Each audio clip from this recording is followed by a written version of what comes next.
Eto, tignan natin itong statement na ito ni Digong. Napaka-weirdo talaga na itong mag-amang ito. Ano ho?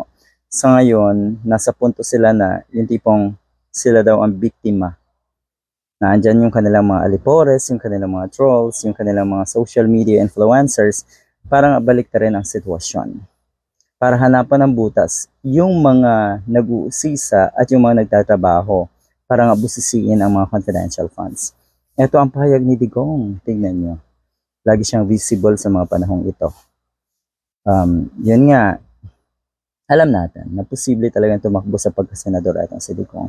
Pero harapin mo muna yung kaso mo bago ka na naman mag-ambisyon. Why did you humiliate and embarrass my daughter?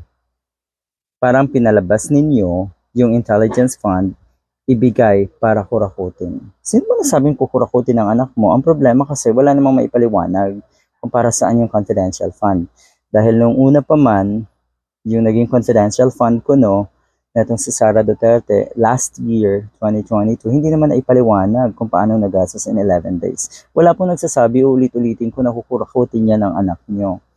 Ang gusto ng taong bayan ay ipaliwanag ng maigi dahil may karapatan tayong lahat bilang mga taxpayers para malaman kung saan napupunta yung mga pondo na yan. Kayo po ang nag-iisip na ibubulsa, kukurakutin, kayo po, sa inyo po nanggagaling. Pati na rin po kay Bato de la Rosa ata yun. Meron din ganong pahayag na hindi naman daw ibubulsa ni Sara Duterte. Bakit? Sino nasabing ibubulsa at nanakawin? Ba't parang alam na alam nyo? Ba't parang sanay na sanay kayo sa mga statement na ganyan? Ano yan? Pagiging defensive? Kakaiba rin. Ano ho? Eto, hindi lang ninyo kasi nirespeto yung anak ko. Respeto daw. Sino ba ang hindi marespeto sa mga pagkakataong ito? Sino ba yung below the belt at matinding mambastos? Di ba yung anak niyo po, Digong, manang-mana sa inyo?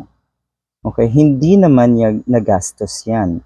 Yung 25 million na yan, ano lang yan dyan? Nakatira, figure lang yan sa budget, which was not approved anyway. So yan, palusot na naman. Pero yun nga, huling-huli na, kaya wala nang lusot.